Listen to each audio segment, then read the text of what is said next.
Welcome to the Old Time Radio Netcast Network. I'm your host, Andrew Rhynes, and let's get into this episode. This episode is going to be Escape. Original air date is February 26, 1949, and the title is Red Wine. Let's get into it, and thanks for listening. Fed up with the everyday grind? Tired out by the dull routine? You want to get away from it all? We offer you Escape. Escape, transcribed to free you from the four walls of today for a half hour of high adventure. You're alone in the jungle with three men. You know that one of them is a desperate criminal whom you've come to arrest, but you don't know which one. You have to find him before he can save himself by killing you.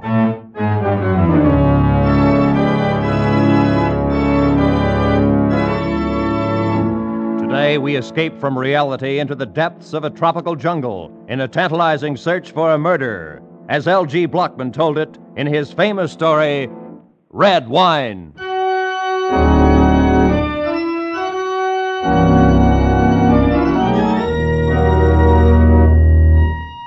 Rusty little tramp freighter bumped against the rickety wharf, and I dropped from the rail onto the planking. For the first time, felt the humid heat roll out of the jungle. This was Tanjong Samar, sweltering, half forgotten, last outpost on the rubber coast of Borneo. I crossed the beach and walked up the path of crushed shells leading to a low bungalow at the edge of the jungle. The freighter would lie at the wharf for 4 hours. Plenty of time for me to get the thing over with and be back aboard when she sailed. I was expecting trouble, of course, but no real danger. I'd done jobs like this before, or at least I thought this would be the same. I thought so until I stepped up on the porch and met Herr Kurt, controller of the Tanjong Samar district. Yeah, I'm Herr Kurt, the controller. What is it I can do for you? My name's Paul Vernier, Mr. Kurt. I have a letter of introduction here from the Governor General. Mm-hmm. There you are. Mr. Paul Vernier from the United States. Yeah, the governor promised me your cooperation. So I see. Cooperation is good, but it does not say cooperation in what? I've come here after a killer, Mr. Kurt. Oh?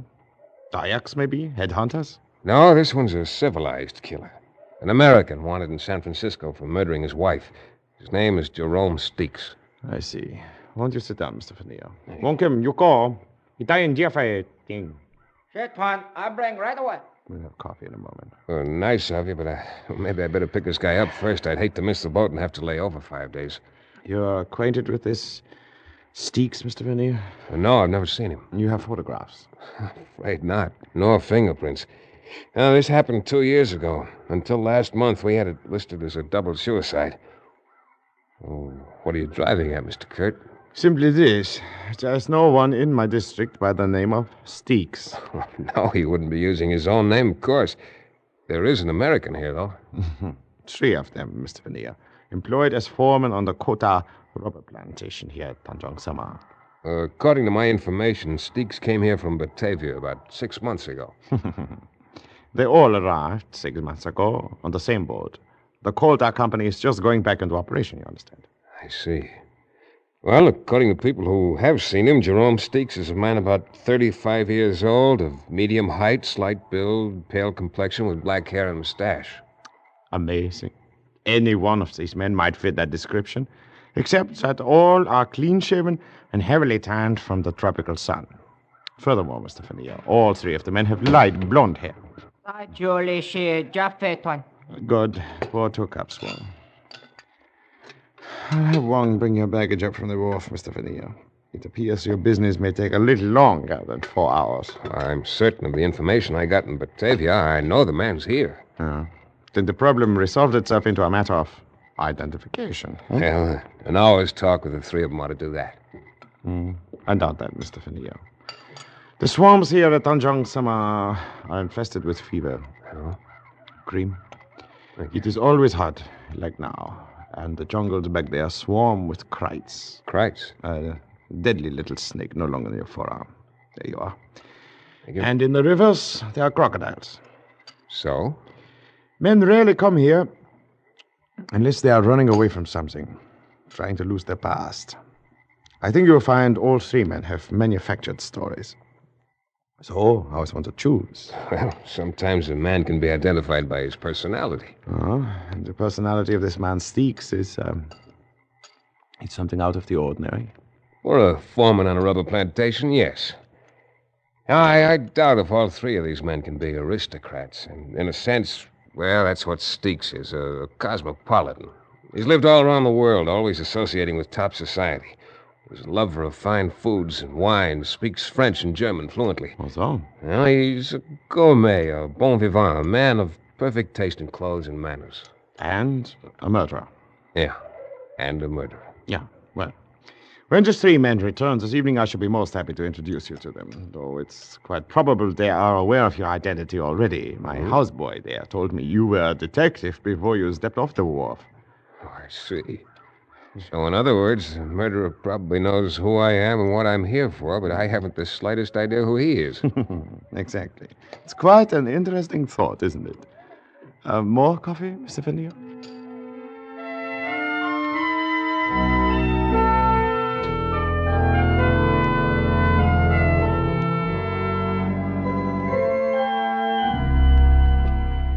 Mr. Finnear, I should like you to meet Mr. Doran. Hi, Mr. Veneer. Are you? This is Mr. Wilmerding. Are you? My name's Prale. Glad to meet you. Oh, same here, Mr. Prale. Might as well drop the mister. We don't use him much around here. I'm Prale. That's Duran. That's Wilmerding. You're Veneer, if it's all the same to you. Oh, sure, Prale. Why not? Now, if you gentlemen will excuse me, I have a number of things to do.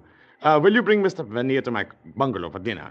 We'll celebrate having a guest in Tanjong Sama. Yeah? Sure. Okay, with me.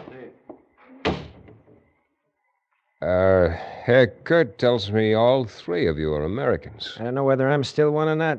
Haven't been to the States in 7 years. Oh, 7 years, huh? Then you're an old-timer here, Duran. No, not here. Australia. Don't get him started, Veneer. He'll spend 2 hours telling you how he lost his shirt trying to raise sheep down there. If I had either money or sense, I wouldn't have come to this stinking hole. Oh, I wouldn't say you fellas had it too rough. I've been noticing those empty bottles there on the shelf. What do you mean, Veneer? Paul Masson, 1936. That's good champagne. You boys are living like connoisseurs. Oh, no, you're overrating us, Veneer. Those empty bottles were already here when we came. Oh? Just never got around to throwing them out. Prale here's the only connoisseur in the bunch. He can tell you anything you want to know about wines. Yeah, or about anything. Dry up. Just because a guy happens to know a little more than somebody else, there's no reason to keep riding him all the time. We sure knew some way to make ice. Getting plenty fed up with warm beer day in and day out. Yeah, that would get pretty tiresome. I think I'd switch to Chambertin or Chablis or something. Come again? Well, I didn't necessarily mean those in particular, but there are quite a number of wines that are even better warm than they are chilled. No, you're in the wrong place, chum. We wouldn't know what to do with them if we had them. This is strictly a beer and gin crowd. Well, there'd be no kick on that if we had some ice to go with it. Boy, what I wouldn't give for a cold, frosty bottle. Oh, relax, will you, Wilmerding? You're making me thirsty. How about some music? Music? Does one of you play some instrument? Sure, Prale. He's terrific on that phonograph over there in the corner. Oh. Only trouble is he thinks 3 o'clock in the morning is the greatest song ever written. Well, I can see that would lead to quite an argument, Doran, particularly if you're a lover of the classics. Oh, no. I don't go for that long hair stuff. Oh. But I would like to hear a fast number once in a while that's less than 10 years old. Yeah, you ought to see this collection Prale dragged up here from Batavia. Strictly from the gay 90s. Prale, you don't by any chance have a number called Il y a un métier dans cette maison? Yeah, some Italian opera. Oh, no, it's French. Well, come on, Prale. Translate it for us. You claim to be an expert on the French language. Oh, it's worded kind of funny, like poetry. Sure. Yeah, the last word, though, maison, that means house. I know that. Well, that's too bad. I thought maybe Jerome Steeks might translate it. It refers to him, of course. What are you talking about? The sentence reads, there is a murderer in this house. Huh? Well, so you're finally coming out in the open, huh? Yeah. We heard you were a detective, Veneer. You're after some killer you've never seen named Steeks. You figure one of us is it. That's right, Prale. And the guy you're after is Wilmerding. Are you crazy? Who ever heard of anybody with a name like Wilmerding unless they made it up? Made up nothing. I got a passport to prove it. What are you trying to do, Prale? Turn attention away from yourself? Look, I got nothing to hide. It's either you or Duran. You can leave me out of this right now. There's plenty of people in Australia who can tell you who I am. Unfortunately, though, there's nobody in Tanjung Samar who can tell me for certain who any of you are. One of you is a murderer, and by the time the boat gets back here, I'll know which one. Either I'm going to take Jerome Steeks back to San Francisco, or I'm going to kill him trying to. You can count on it. Well, what do you say we go on over to Kurt's bungalow and have dinner,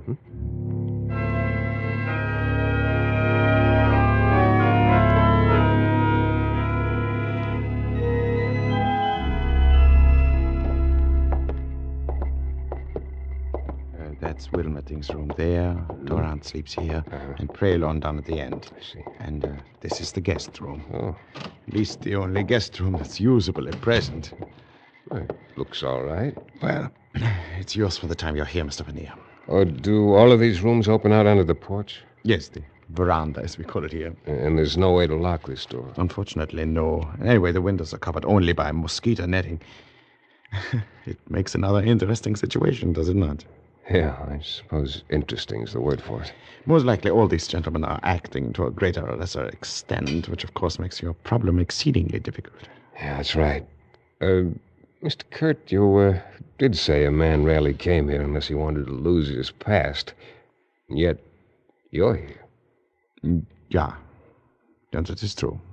But then, I'm only a servant of the government and have little choice where I'm sent, no? Well, good night, Mr. Veneer. Good night, Mr. Kurt. I trust you'll have a very comfortable night. Thank you.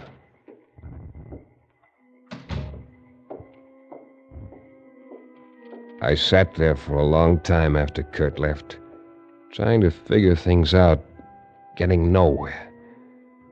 This was Borneo, and though the Coleman lantern on the table at my elbow threw a blaze of white light into every corner of the room, outside that light lay the dark veranda, and beyond that, the jungle. Gradually, the night breeze brought the smell of the jungle into the room, as rich and as exotic as the scent of taboo, fragrant as midnight orchid, as disturbing as the scent of danger. Or maybe it was danger itself I was smelling. Oh, a heavy knife missed my throat by 2 inches, thudded into the bamboo partition and stuck there, quivering. I doused the lantern in one sweep, dropped down on the floor, and slid my .38 out of its holster. I could hear nothing but the rustle of palm thatch along the eaves, low creaks from the pilings underneath the bungalow, the soft night sounds from the jungle. Finally, I slipped my shoes off, pulled the knife out of the wall, and dropped it in my pocket, moved to the door, and stepped quietly out onto the veranda. It was empty. Across the railing, the fringe of undergrowth was dappled in silver moonlight. Nothing moved. I paused quickly at the 3 doors, and from each heard the sound of snoring. One of the men was faking, but which one? I'd reached the end of the porch when my eye caught a slight movement in the banana clump a few yards from the steps. Someone was hiding there. I moved swiftly, holding the gun ready.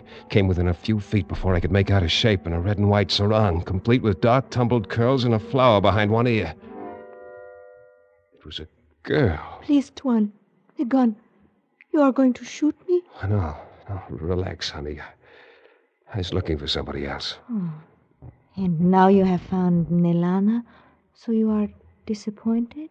Well, Look, did you see anybody moving around up there on the veranda a while ago? Only you, Tuan.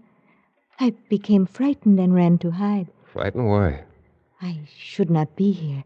At night, I mean. Oh, let us talk of something else, huh? All right, Nelana. Tuan, do you like Nelana, perhaps? Definitely. Why do we not go somewhere else? Along the beach, perhaps? You would like that? Mr. Veneer is too serious-minded for such things, Nelana. Oh, Meneer. Well, Mr. Kurt, join us, won't you? Thank you. Nalana, go to the bungalow at once. Yes, Mynheer. Yes, I go. I go immediately. She has no business being out alone at night. But, Mr. Finier, is something wrong with your room? It's not comfortable? It was until this flew in through the window. A knife? Yeah, a throwing knife. Ever see it before? Oh, yeah. It's one of the collections there in the bungalow. The 3 Americans throw them at targets every evening and wager on the results. I believe Mr. Doran taught the other 2. What about you, Mr. Kurt? Do you ever bet with them? It would be too easy. Watch. Well, I learned to throw a knife in Java many years ago. and Nalana, I suppose she's an expert at it, too. Nalana knows nothing of knives. Her greatest accomplishment is that of making friends too easily. I see. Just who is she, anyway? Does she live here? Yeah, she lives here. She is my wife. Your wife? Exactly. My wife. Good night, Mr. Finier.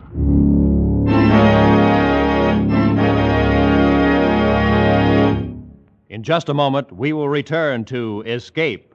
But first, coming to you in succession, Spike Jones, Jack Benny, and Amos and Andy bring you 90 non-stop minutes of superlative joy every Sunday night when you hear them among CBS's 10 great Sunday night shows. The Spike Jones Show and Amos and Andy are heard over most of these same CBS stations, and Jack Benny comes to you over them all. And now, with our star, Jeff Chandler, we return to the second act of Escape and Red Wine.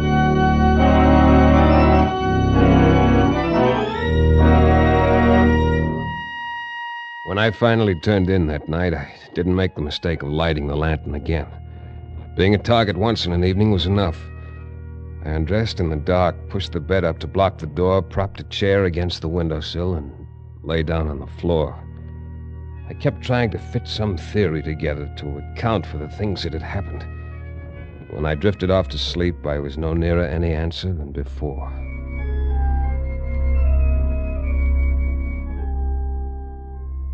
I woke up with the first light of dawn.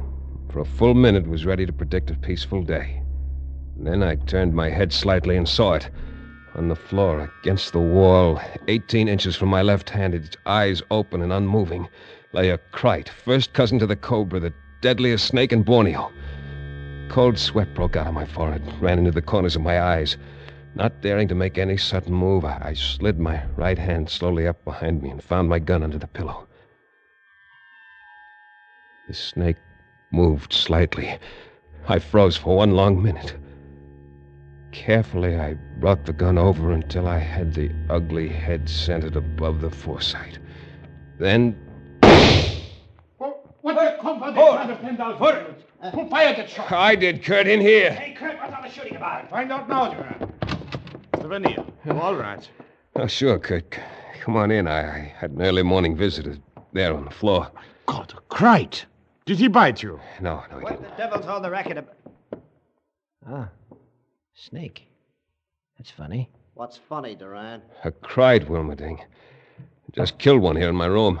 Well, there's plenty of them around, but I never heard of one crawling into a room before. I'm not sure it did crawl in. What do you mean? I've got an idea it may have been dropped in through the mosquito netting there at the window. Yeah? By whom? By a guy named Jerome Steeks. Ever hear of him, Duran? Why don't you pick up Wilmerding? He's your man. Oh, sure. I always carry a couple of snakes around in my pocket just for luck. What I want to know is who carries this around in their pocket for luck. That's one of our knives in the living room. We throw them at a target. Yeah, I know. Only last night I was the target. And Prail's your boy. He's an expert. Wins every time we play. Dry up, Duran. Hey, listen. Don't you crack Okay, like that. relax, all of you. All right. So nobody knows anything about these accidents. They just happen. But here's a warning to whichever one of you is Steeks. The next time, you better cover yourself. I'm through being a clay pigeon. From now on, it's going to be a lot tougher. A whole lot tougher.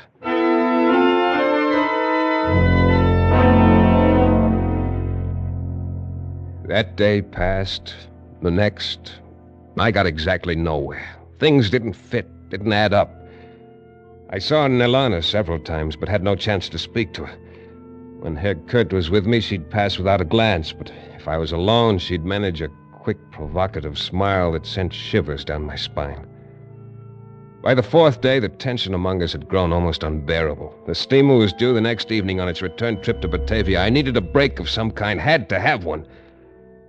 Well, it came at dusk when I dropped into my room to change for dinner.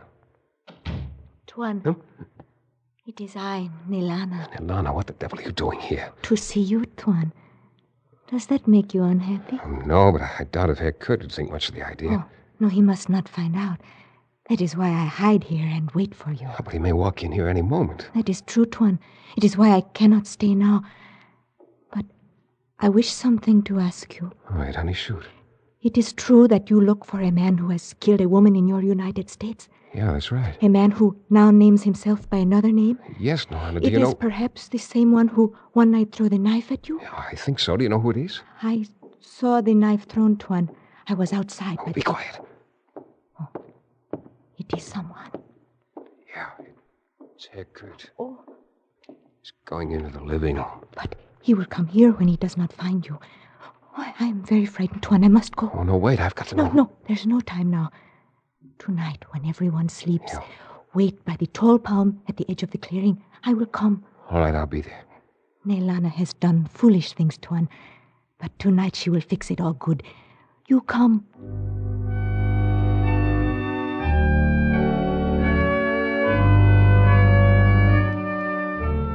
I waited for a long time in the shadow by the palm tree. Watched the moonlight sift down through the shaggy fronds. But 2 hours passed. She didn't come. Waiting there, though, in the jungle night, a plan began to form in my mind. A long shot, true enough, but one with possibilities. It needed luck to work, but I'd come to the point where I had to count on little luck. At any rate, I decided to start the ball rolling the next morning, after breakfast. Now, wait a minute, Vernier. Let's get this straight. And I thought I put it straight enough to Anna. I said the hunt's off. I'm pulling out on that boat tonight. You can all relax. Yeah, but 5 days ago you were so cockeyed sure it was one of us. How come the switch? 5 days ago, Wilmerding, I didn't know you guys. I was certain of the information I'd picked up in Batavia. And I'm not so certain of it now. What changed your mind? A sweet disposition? No, exactly the opposite, Frail. No, I doubt very much if any of you guys is who he claims to be. I wouldn't be surprised if Doran, Wilmerding, and Prail are all phony names, but that's not my business. I came here after Steeks. I've decided now I made a mistake, and that's that. Wait a minute. Aren't you forgetting the fact that somebody tried to knock you off a couple of times? Well, let's just say the reason for that was a side issue. Had nothing to do with Steeks. You come in here, push us around for a week, and then decide it was all a mistake. I'm sorry, Trail. And look, I'm going to try to make up for it this evening. I'm throwing a dinner party at Herr Kurt's bungalow before the boat leaves tonight. You're all invited. Yeah, now that's pretty decent of you, Vernier. I'll get some food and drinks from the captain as soon as he docks. If you're as fed up with Reistoffel and warm beer as I am, you'll be ready for a change. Yeah, sure is all right with me. Well, good. Then it's all settled. And I can promise you at least 2 surprise dishes. Maybe 3 if you care. I beg your pardon, gentlemen. Oh, Herr Kurt, come on in. I was wondering if any of you had seen Nelana this morning. Not me. Well, what's wrong, Herr Kurt? I'm rather concerned about her, Mr. Vernier. She has not been home since early last night. I had a couple of ideas about that myself. Ideas I wished I didn't have. Anyway, as soon as the rest of the bunch went about their business, I began my own search for Nelana. I didn't know the country, and it was nearly dusk before I found her. Then I said nothing about it to anyone. But sitting at the table that night while the dinner party moved along, I was seeing everything through a haze of red. The same color as the red in a sarong wrapped around the slim figure of a beautiful girl. I kept thinking how she'd never smile anymore, how she'd never walk in the moonlight again, because somebody had cut her throat. I know a story along the same lines. I never heard that one before. What a dinner. Oh, after 6 months of rife stuff, I could go crazy about like this. Yeah, when you throw one, Vernier, you really throw it. That's Well, right. this is only the beginning. Beginning? Where can you go from here? Well, right now, for instance, roast pheasant. All right, Wong, bring it over. Sure, Tuan. Right away, I bring. You like for me to put here for you to carve, Tuan? No. I wonder if you'd mind carving it, Herr Kurt. Not at all, Mr. Vernier. I should be happy to place it here, one. Boy, I haven't had a roast pheasant since Australia. We used to shoot 'em all the time. Even the smell's enough to drive you crazy. You said it, Prayer. Oh, you haven't seen anything yet. The pheasant is the main dish, so the two surprises go right along with it. Wang, bring it out. Sure, Tuan. I bring right away now. Careful, don't drop it. There we are. Thanks. Well, there you are. It's Chambertin, vintage 1911. Unquestionably the finest red wine that exists in the world today. Holy smoke, where'd you get it? Oh, I found out on the trip in the captain of the steamer had a few bottles. Took a lot of talking to get one out of him, but I'll open it, Wang. Have you got the glasses? Sure, Tuan. Good.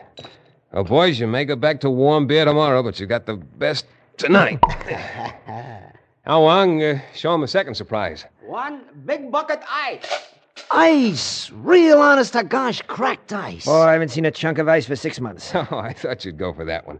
All right, Wang, serve the wine, will you? Sure, Tuan. You know, it was pretty amazing to find 1911 Chambertin on a little tramp freighter down here in the South Pacific.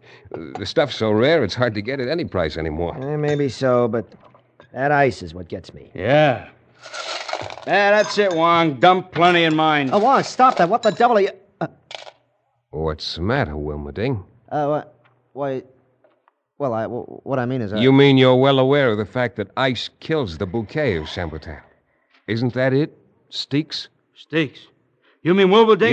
Yes. Once a gourmet, always a gourmet.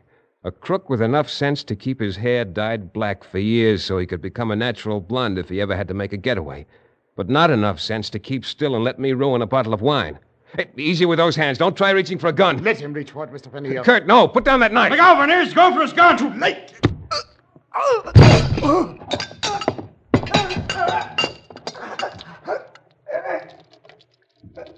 Kurt. Good Lord, Kurt, you've killed him. I'm sorry you do not have our prisoner to take back with you, Mr. Fenneal. But I, too, found her body. I knew you had been there. I saw your footprints. I'm sorry, Kurt. And she had been seeing Wilmerding. I had guessed it was one of them. And apparently she found out he was Steaks. Yeah, I know. That's what she was going to tell me, only he didn't give her a chance. She was young, Mr. Fenneal. Foolish, perhaps. But I loved her very much. Hey, look. He knocked over that bottle of wine. It's pouring out all over the place. Yeah. Brother, what a mess. Yeah, Duran. It's quite a mess. Only one thing, though. Not all of it is red wine.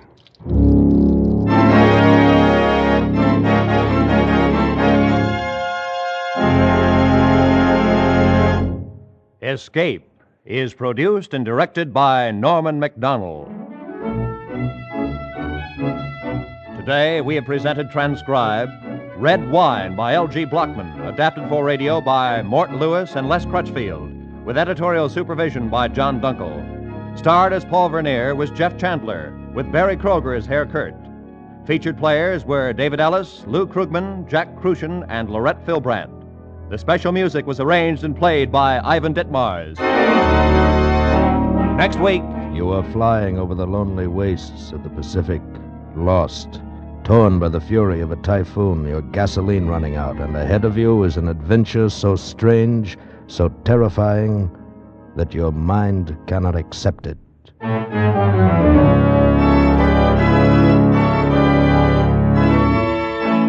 Next week, we escape with Nelson Bond's gripping story of a fantastic conqueror's isle. Goodbye, then, until this same time next week, when once again CBS offers you Escape.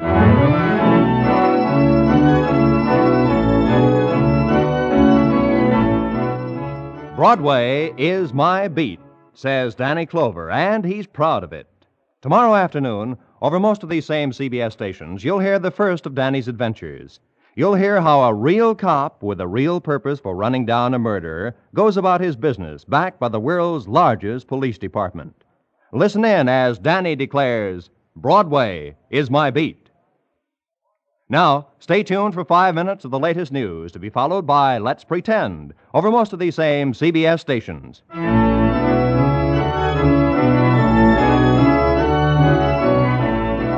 This is Roy Rowan speaking for CBS, the Columbia Broadcasting System.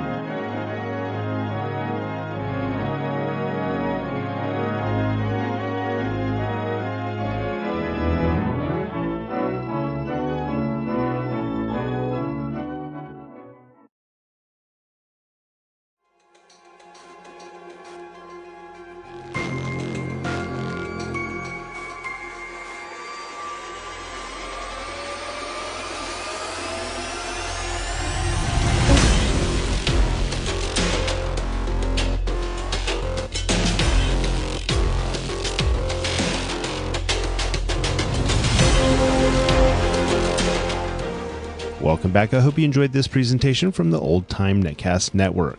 For more great shows, go to otnetcast.com. Don't forget to like and rate this episode in your favorite podcatching client. Follow this show on Facebook by going to otnetcast.com/Facebook. This episode is covered under the Attribution Non-Commercial ShareAlike copyright. For more information, go to otnetcast.com/copyright. Thanks again for listening, and I hope you have a great day.